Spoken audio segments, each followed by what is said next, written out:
Pour nous, la création monétaire est importante. Il faudrait arriver à la récupérer, à la reprendre aux personnes privées qui nous l'ont volée, c'est-à-dire les banquiers privés, ceux à qui appartiennent les banques privées. Pour nous, c'est important parce que en dépend la prospérité. Aucun humain n'est plus autonome pour se nourrir. Les gens n'ont plus leur lopin de terre, ils ne sont même pas capables de travailler la terre, ils ont besoin des autres, nous avons tous besoin des autres, et donc nous avons tous besoin d'échanger, nous ne sommes plus autonomes. Et dans ce monde-là, nous avons besoin de monnaie. Et si cette monnaie est rare, nous avons un problème de prospérité. Or, ceux qui fabriquent la monnaie, aujourd'hui, ont un intérêt à ce qu'elle soit rare, pour qu'elle soit chère. Et que c'est eux qui en perçoivent le prix. Donc ils ont intérêt, ceux qui produisent la monnaie aujourd'hui ont intérêt à ce que cette monnaie soit rare, mais ça va contre l'intérêt général. Donc nous, notre intérêt, l'importance cruciale de la création monétaire pour nous, c'est de récupérer le pouvoir de créer la monnaie en quantité suffisante pour qu'elle ne soit pas rare, pour qu'elle ne nous manque pas. Le chômage, il est lié au manque de monnaie. Le chômage est lié au manque de monnaie. Si les entreprises n'embauchent pas, c'est parce qu'elles n'ont pas assez d'argent. Il y a une vieille image, mais qui marche bien, qui consiste à comparer la quantité de monnaie avec la quantité de sang. Et aux fonctions de la monnaie avec la fonction du sang. La monnaie sert à échanger, le sang aussi. Nous avons besoin de sang, nous avons besoin de monnaie. Et nous avons besoin d'une quantité adéquate de monnaie, comme nous avons besoin d'une quantité adéquate de sang. Si nous avions trop peu de sang, nous serions malades. Si nous en avions trop, nous serions malades aussi.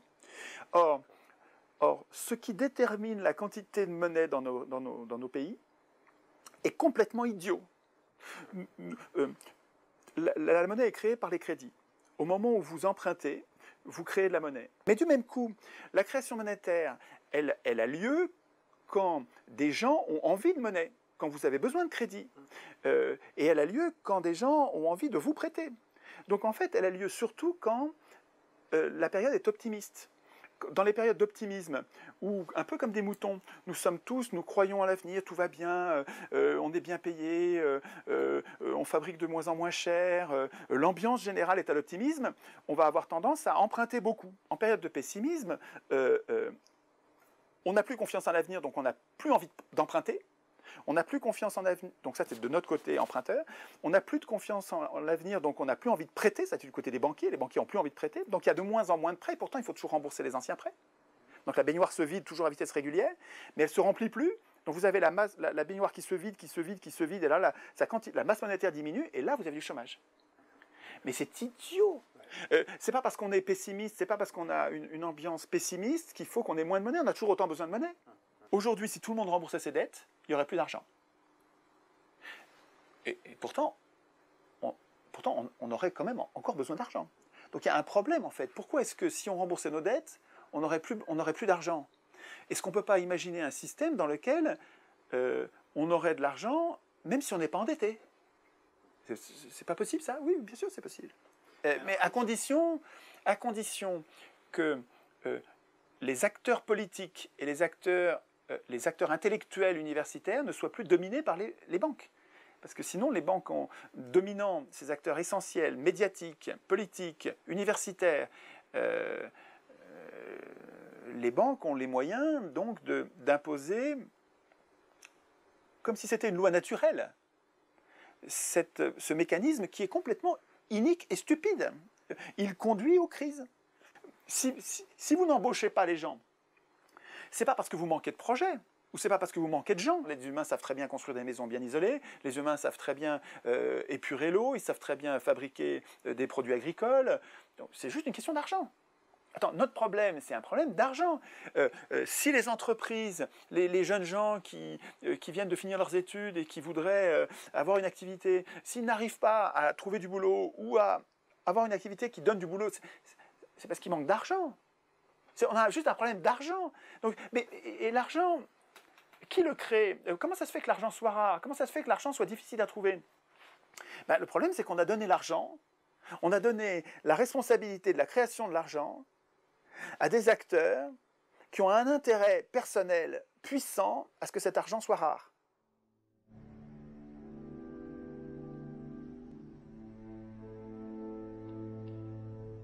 Vous êtes dans un piège politique. Nous sommes dans un piège politique, l'Union européenne, qui a été voulu financé, défendu mordicus par les banquiers. Les institutions européennes, elles sont antisociales. Elles sont faites pour fabriquer du chômage. La seule mission de la Banque centrale et à laquelle vous n'avez pas le droit de toucher, vous pouvez voter à gauche ou à droite, vous ne toucherez plus à ça.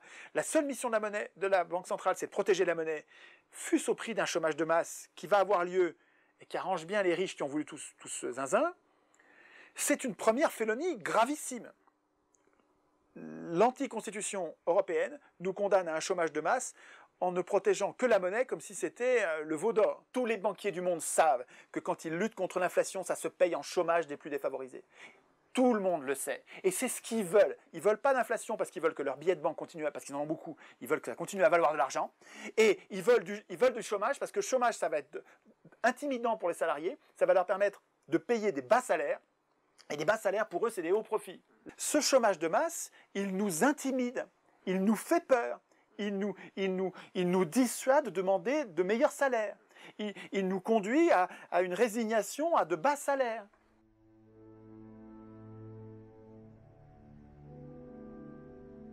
Pourquoi est-ce que l'argent est rare? Puisque les banques créent la monnaie autant qu'on veut, mais elles créent la monnaie pour les riches. Parce que les riches ne présentent pas de risque de remboursement. Alors que les pauvres en présentent. Et pour être pauvre et emprunter, il faut avoir tellement de garanties que, globalement, les pauvres n'ont pas le droit au crédit, peu, en tout cas moins. Or, écoutez bien que ça c'est important, ceux qui dépensent l'argent créé, ce n'est pas les riches, c'est les pauvres. Les riches, ils ont déjà satisfait tous leurs besoins. Vous leur donnez plus d'argent, ils ne vont pas le dépenser. Ils vont se débrouiller, c'est une espèce de maladie mentale, quand on a beaucoup d'argent, on devient dingue. Ils vont se débrouiller pour en gagner encore plus. Ils vont le placer, c'est-à-dire qu'ils vont faire travailler les gens à leur place pour en gagner encore plus. Le pauvre, par définition, ne satisfait pas tous ses besoins. Il a encore plein de besoins à satisfaire. Si vous lui donnez de l'argent, il va satisfaire les besoins qu'il n'avait pas satisfaits jusque-là. Donc il va dépenser l'argent, le réinjecter dans le circuit, et donc faire circuler cet argent dans les mains de gens qui en ont besoin et qui s'en servent même à leur tour. Le circuit va profiter de cet argent parce que vous l'avez mis dans les bonnes poches, les poches de pauvres, de gens qui le dépensent. Faites attention aux poches dans lesquelles on met ces milliers de milliards. Si vous mettez ces milliers de milliards dans les poches des ultra-riches, vous n'avez rien changé à la prospérité de la société. Et les riches s'en servent pour faire des paris de plus en plus risqués au fur et à mesure où les prêts sont plus faciles.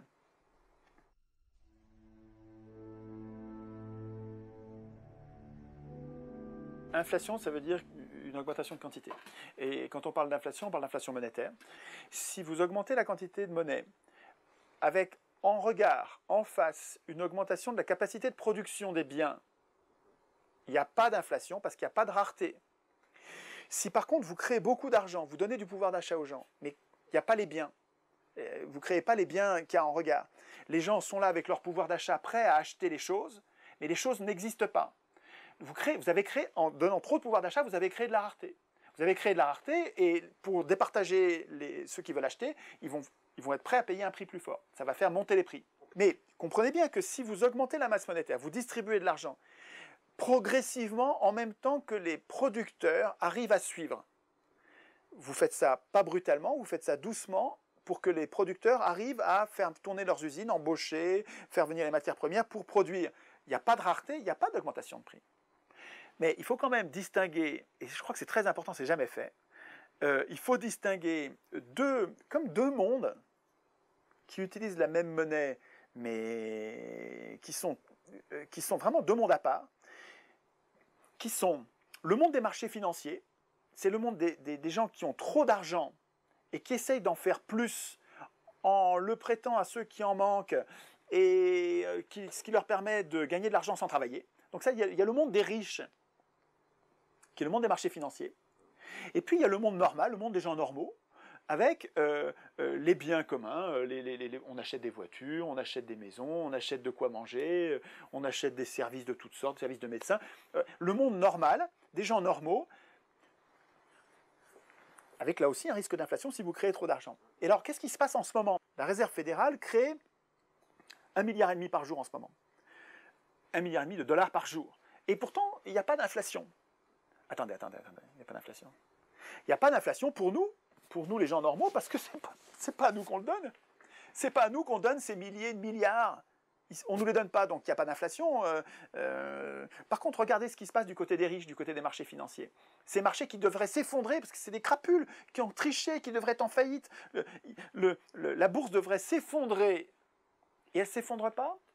Pourquoi? Parce que les milliers de milliards, vous les mettez là, dans ce monde de riches, où vous poussez les prix à la hausse, parce que vous injectez du pouvoir d'achat, vous êtes en train, avec le même argent, notre argent à nous, qui nous sert, qui est si précieux, qui devrait garder de la valeur, vous êtes en train de l'injecter dans des marchés financiers pour maintenir en survie, en respiration artificielle, des cours de bourse qui devraient s'effondrer, des richesses de banquiers qui devraient s'effondrer, ces gens-là devraient être ruinés, vous leur donnez de l'argent, l'inflation, vous la voyez là. Mettez-vous à leur place, vous avez beaucoup d'argent, vous pouvez acheter sans limite.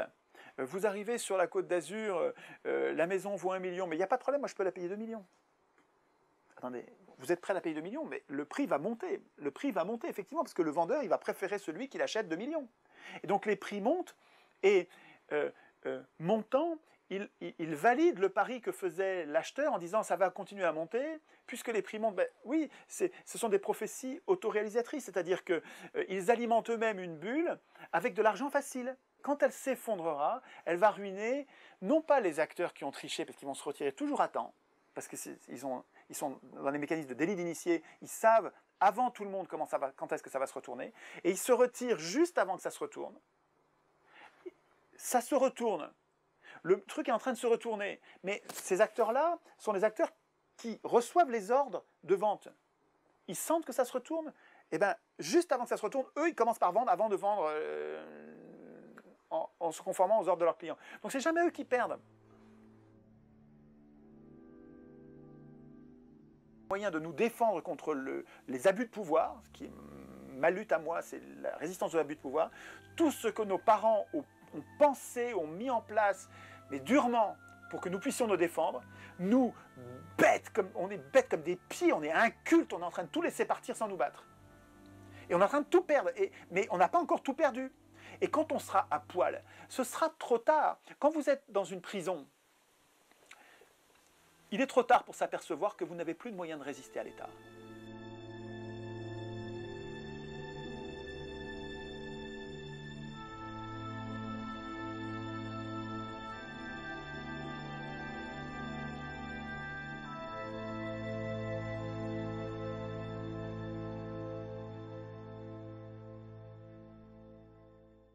Quand ce sont les mêmes personnes qui vous ont endetté au dernier degré, qui viennent pousser des cris d'orfraie pour prétendre que l'urgence est au désendettement, si vous n'êtes pas complètement idiot, vous allez faire le lien entre le gars qui vous a endetté et le gars qui est en train de dire maintenant il faut se désendetter, et se dire lui il est en train de me prendre pour un con, parce qu'il est en train de croire que j'ai oublié que c'est lui qui m'a endetté. Et qu'il est en train de me prendre pour un con parce qu'il est en train d'imaginer que je ne vois pas qu'il m'a endetté en baissant les impôts des riches et qu'il va me désendetter en augmentant les impôts des pauvres. Le bout de la logique du capitalisme, c'est Dachau, c'est Auschwitz, c'est le camp de concentration. C'est-à-dire que la logique du profit, elle va jusqu'au bout de sa logique du profit. Si vous ne lui résistez pas, elle vous fera travailler pour rien. Et quand vous serez mort, c'est pas grave, il y a d'autres fourmis qui arrivent derrière par train. Lisez Antelme. Moi, je serais indécent de dire, moi qui n'ai pas été dans un camp de concentration, de dire que c'est la même logique qu'il y a dans les entreprises et dans les camps de concentration. Ce serait indécent. On pourrait me dire, mais qui tu es pour dire ça? Mais quand c'est quelqu'un qui sort d'un camp de concentration et qui voit la vie des entreprises et qui dit, mais c'est la même logique, c'est le même mépris humain, c'est la même mécanique qui tue et qui asservit, lui, il a le droit de le dire. Et Antelme le dit. Tant que nous dirons que la malfaisance de ce système vient des autres, nous serons à côté de la plaque. Le problème ne vient pas des banquiers, il ne vient pas des élus, il ne vient pas des riches, pas du tout. Le problème, il vient de nous, il vient des pauvres, les pauvres au sens large, c'est-à-dire tout le monde. Il vient de 98% de la population qui décide de ne pas faire de la politique, et qui, quand il fait un peu de politique, défend le pire système, défend le suffrage universel, entre guillemets, c'est-à-dire le faux suffrage universel, qui consiste à désigner nos maîtres parmi des gens qu'on n'a pas choisis et qui sont choisis par les plus riches. Alors, nous-mêmes, nous défendons ce système-là. Mais il faut juste arrêter ça, arrêtons-nous, c'est la Boétie. Le pouvoir n'est possible, les tyrans ne sont possibles que parce que nous les soutenons. Soyez résolus de ne plus servir, et vous voilà libre. Je ne m'en prends pas au manque de vertu de ceux qui nous oppriment. Je dis, il nous faut des institutions qui vont tenir à la gorge ceux qui n'ont pas assez de vertu. Et ces institutions, c'est à nous de les écrire. Tant que vous laisserez écrire la Constitution par les élus, ils écriront des règles pour eux-mêmes et ils continueront à écrire le gouvernement représentatif. C'est-à-dire la négation de la démocratie. La première chose à faire, la chose la plus importante à faire, le slogan le plus simple contre la dette publique, c'est d'établir une assemblée constituante par tirage au sort. C'est-à-dire une assemblée constituante qui ne soit pas composée de politiciens professionnels. Une assemblée constituante qui ne soit pas composée d'hommes de parti. Parce que les hommes de parti, ils écrivent des règles pour eux-mêmes. Donc ils ont intérêt au gouvernement représentatif parce qu'ils se goinfrent dans le gouvernement. Bien sûr, ils goinfrent les riches plus encore, mais eux se goinfrent. Et c'est difficile, je crois, pour les citoyens d'arriver à comprendre qu'une assemblée tirée au sort parmi eux sera moins pire sera 1000 fois meilleure que des gens qu'ils auront choisis. C'est dur de comprendre ça, parce qu'on se dit, il y a une illusion, et que les élus ne manquent pas de nous monter en sauce cette illusion. On croit que quand on désigne des gens, ces gens vont être meilleurs parce qu'on les a désignés. Enfin, je comprends qu'on ait cru ça en 1789, mais après 200 ans d'échecs cuisants, on ne désigne que des affreux, que des gens qui nous trahissent. Enfin, après 200 ans d'expérience merdique, on va quand même arriver à tirer les leçons et dire « Ok, ça va, le gouvernement représentatif, c'est de l'enfumage, c'est de l'escroquerie politique. On nous ment tout le temps, avant l'élection, pendant l'élection, après l'élection, et jusqu'à la prochaine élection, et encore après la suivante, on nous ment tout le temps. On nous trahit sans arrêt. Ça va, après 200 ans, on va inventer un autre système. Il y en a un.